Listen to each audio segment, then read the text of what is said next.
চলে গেলেন মুকুল রায়।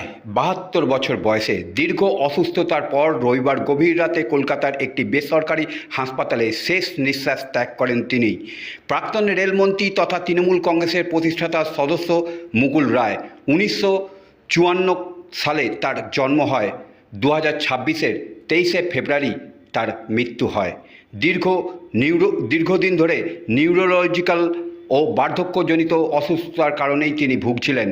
সিঙ্গুর আন্দোলনের অন্যতম সৈনিক ছিলেন তিনি। ২০২১ সালে পত্নী বিয়োগের পর তিনি কার্যত রাজনীতি থেকে দূরেই ছিলেন।